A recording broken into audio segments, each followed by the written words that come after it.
Welcome to Key Conversations, the podcast where we talk about all the things to inspire you to have a fulfilling and creative career.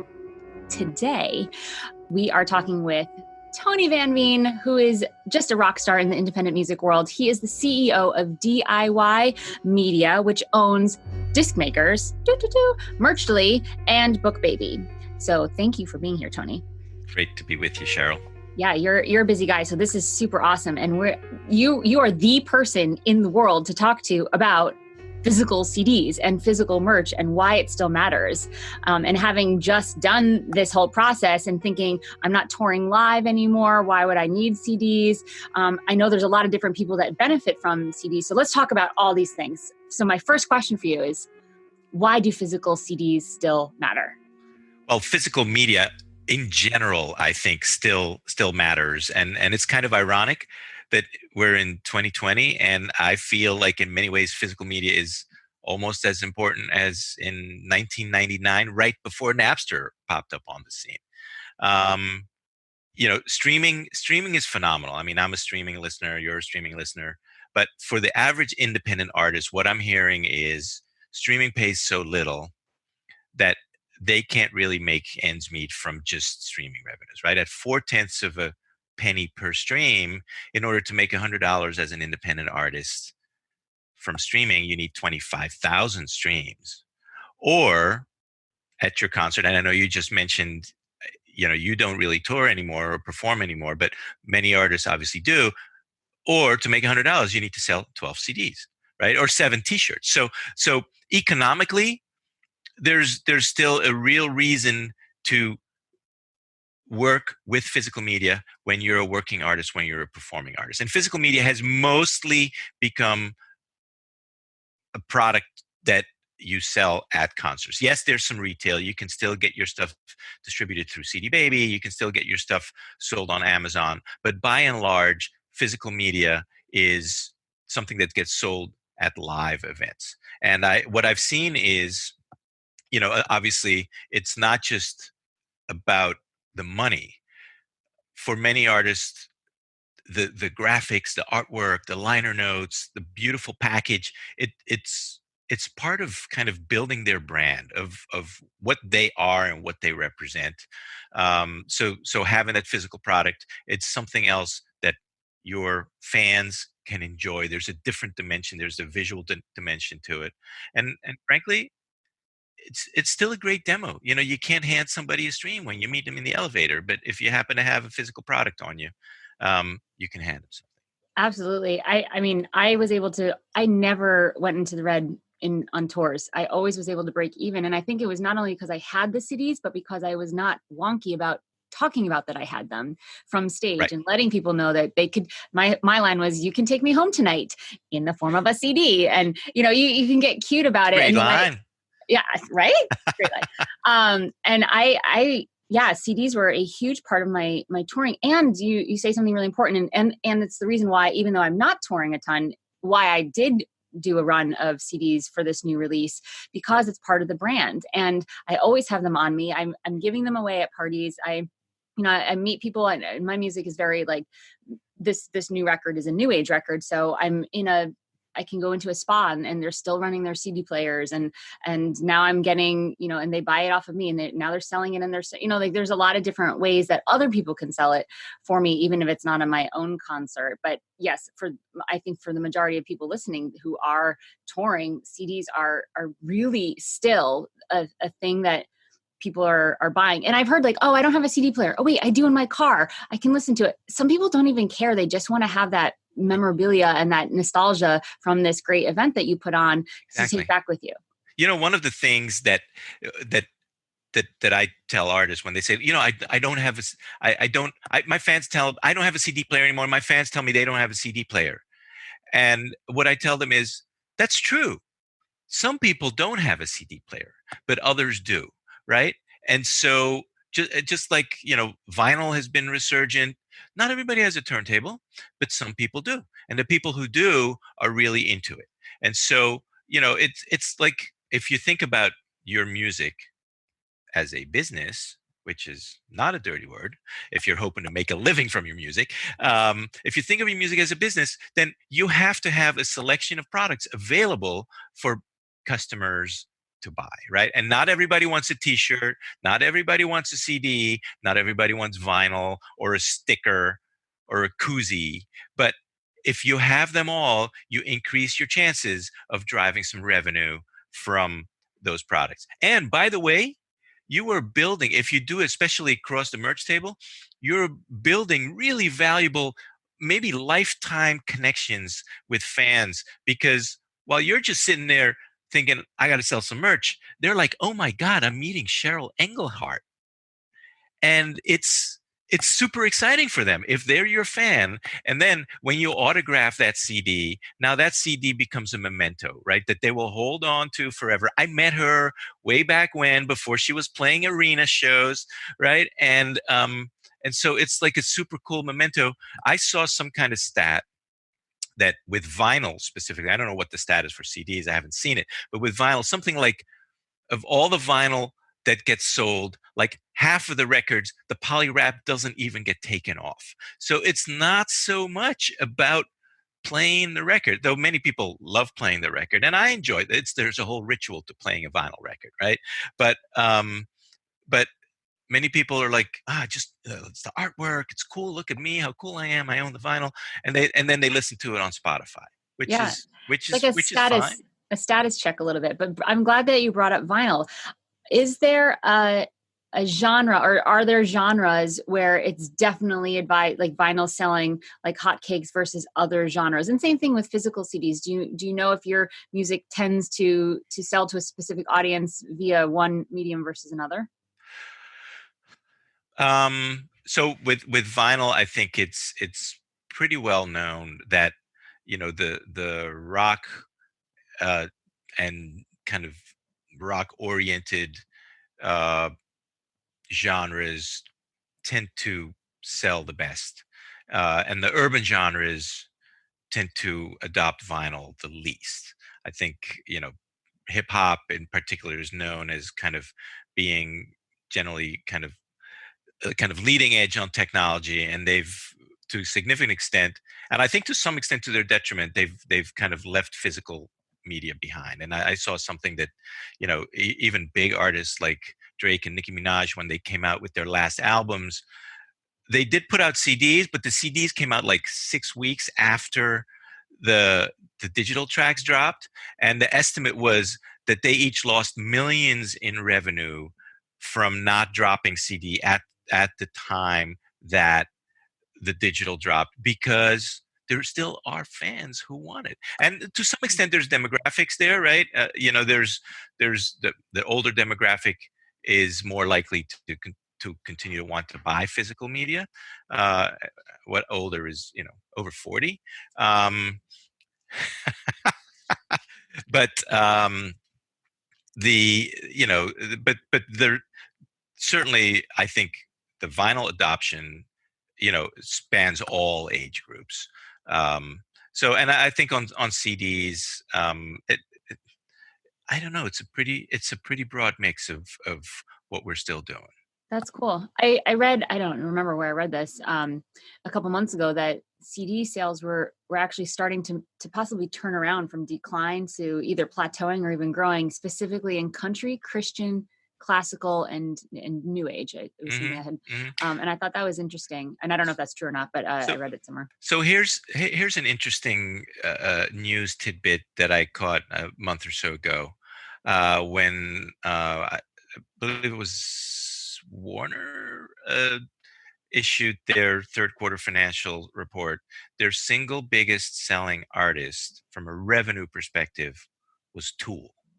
And Tool had this package, this album Fear Inoculum, and they packaged it like with this little video screen and 32-page booklet, and it had little speakers, and it was, I think, a $59-$69 package, and they literally had fans standing outside on the sidewalk at these indie record stores to buy it.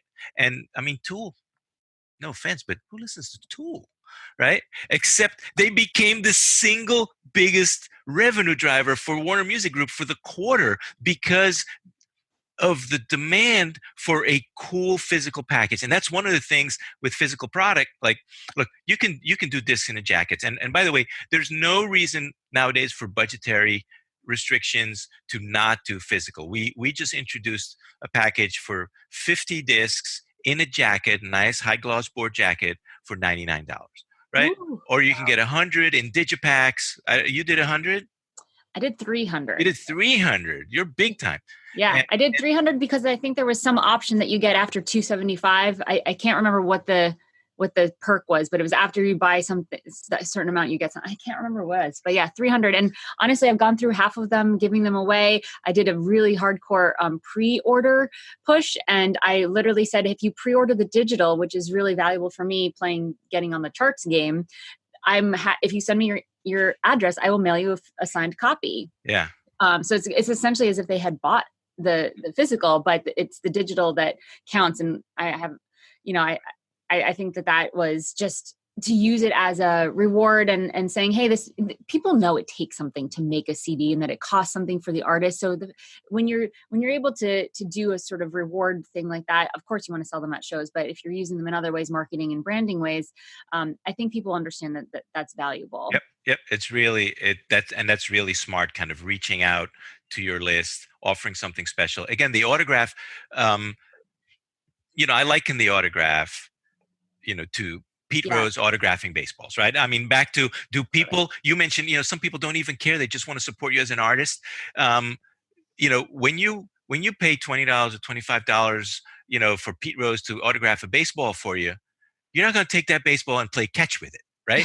So the baseball is a memento. You put it up on a shelf and show off, hey, I got Pete Rose's autograph. Well, your fans are going to, show off that they got Cheryl's autograph. And so this becomes a memento that even if, and I don't see this happening, that CDs go away completely, they will throw away all of their CDs except the one that you autographed Exactly. because that's something that they will really cherish.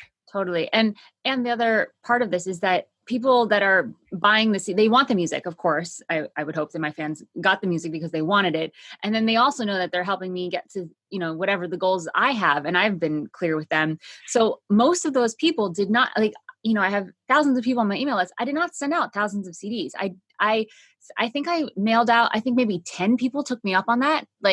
And they're probably the people that do have CD players and did want it, but they bought it digitally. Just it's not, you don't need thousands and thousands of CDs to have them work for you. Hmm. That's So, no, that's absolutely true.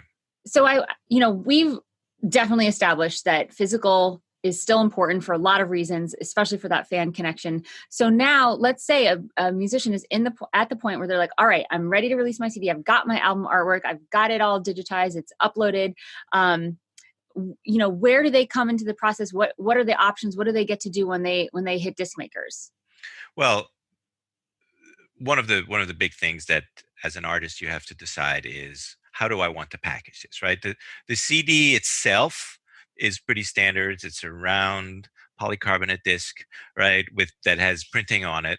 Um, and that sounds great. The CD, but is uncompressed digital audio, whereas most of the downloads and the streams that you listen to actually are highly compressed. And so the CD, if you talk to some golden ears, they will acknowledge and can hear a difference between the CD versus the compressed audio. To the average consumer, you may or may not hear it, but it is good to know that this is basically the highest quality audio format that is out there. And then you have to decide as an artist beyond that, how do I want this package to package my disc, right? Yeah. Am I budget constrained? Do I want something that's light for mailing like the jacket? Or do I want to go whole hog and do a 6-panel digipack with a booklet, with liner notes, with amazing photography that really becomes a statement of who am I as an artist? Um, and and then when you do that, you have to get that designed. Disc makers can help with that, or you can get your own designer and you can upload your own designs. And then from there, it's really a pretty seamless process, as I'm sure you've been through. When there are proofs that are done, you will get an email. You can check your proofs online. You click approved, and then it goes into production. I did the little slim digipack because there are no lyrics because it's all instrumental. Beautiful. Yeah. It's a So wallet. That's the wallet, not the digipack. this is a wallet.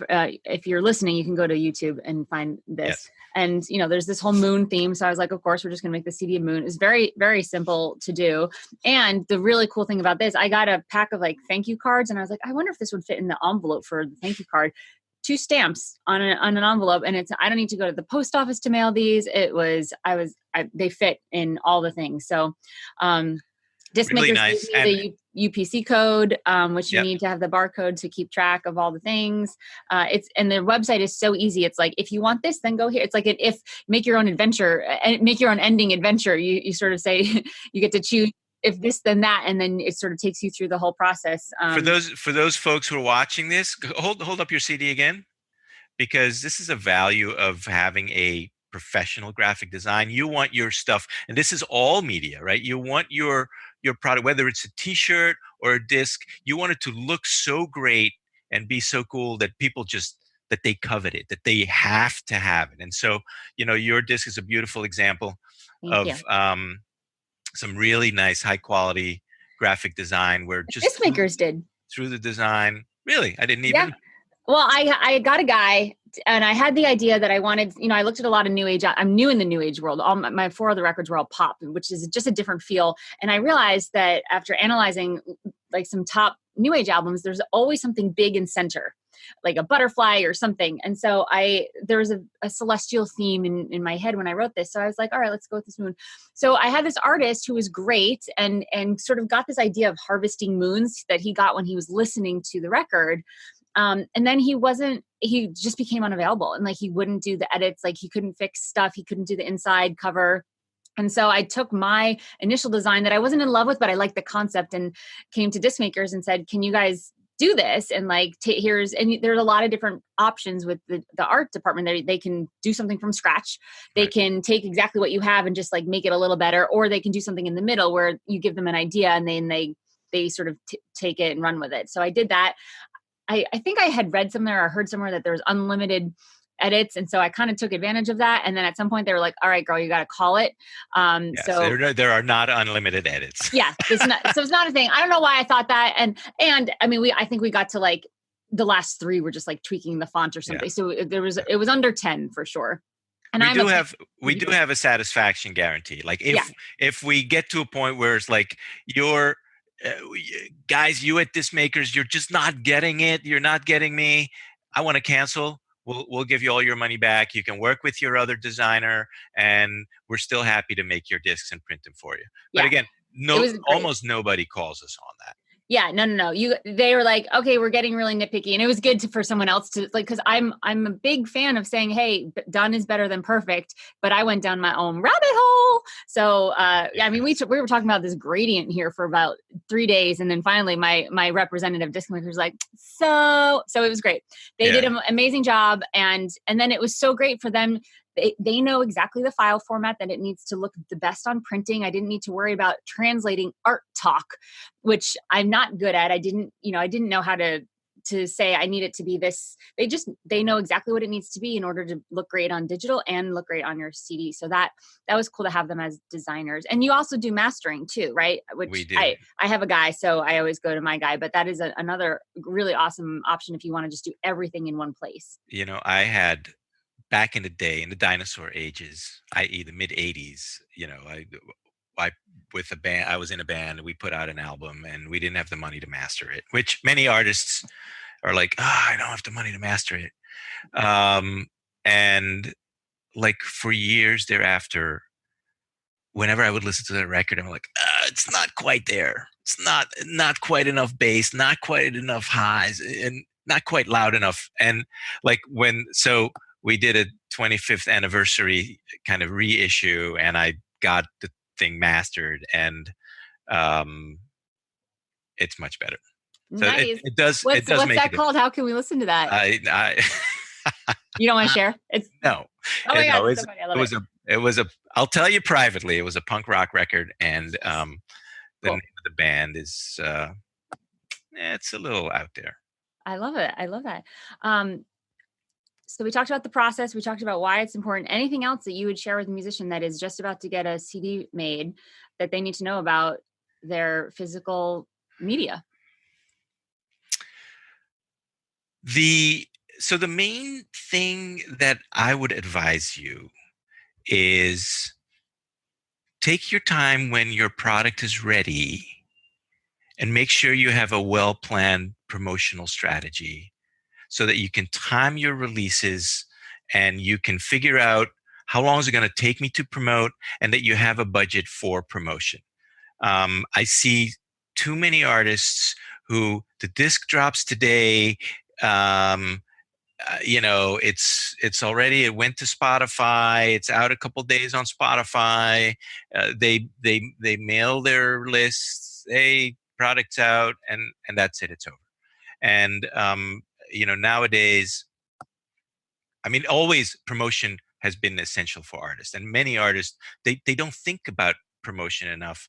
The general rule that I've heard is what it costs you to record and design and master and manufacture or release your product, you should spend that same amount on promotion. Wow, that's a good rule of thumb, and So I would agree with that. Yeah. so that's not nothing, right? I mean, recording is much more affordable nowadays than it's ever been. Releasing, but certainly if you go digital only, is you got the money in your wallet, it's $29, you can get your album out everywhere. But still, if it costs you $3,000, $5,000 to record, if you spent that on promotion, you can see, and it doesn't mean taking up a PR firm, but spending it on doing some Facebook targeting and buying some ads, and um, buying some audio ads on Spotify. Those are things that you can, building, investing in. I mean, almost investing in good design is part of your promotion, and then it's how do you release it, right? Do you know which blogs might want to review? Do you know how long they need in order to review? So you want to time that so it all can hit more or less at the same time. And so one of the advantages of planning that and not dropping your disc the day that you pick it up at disc makers or that it arrives at your doorstep is, if you now want to do vinyl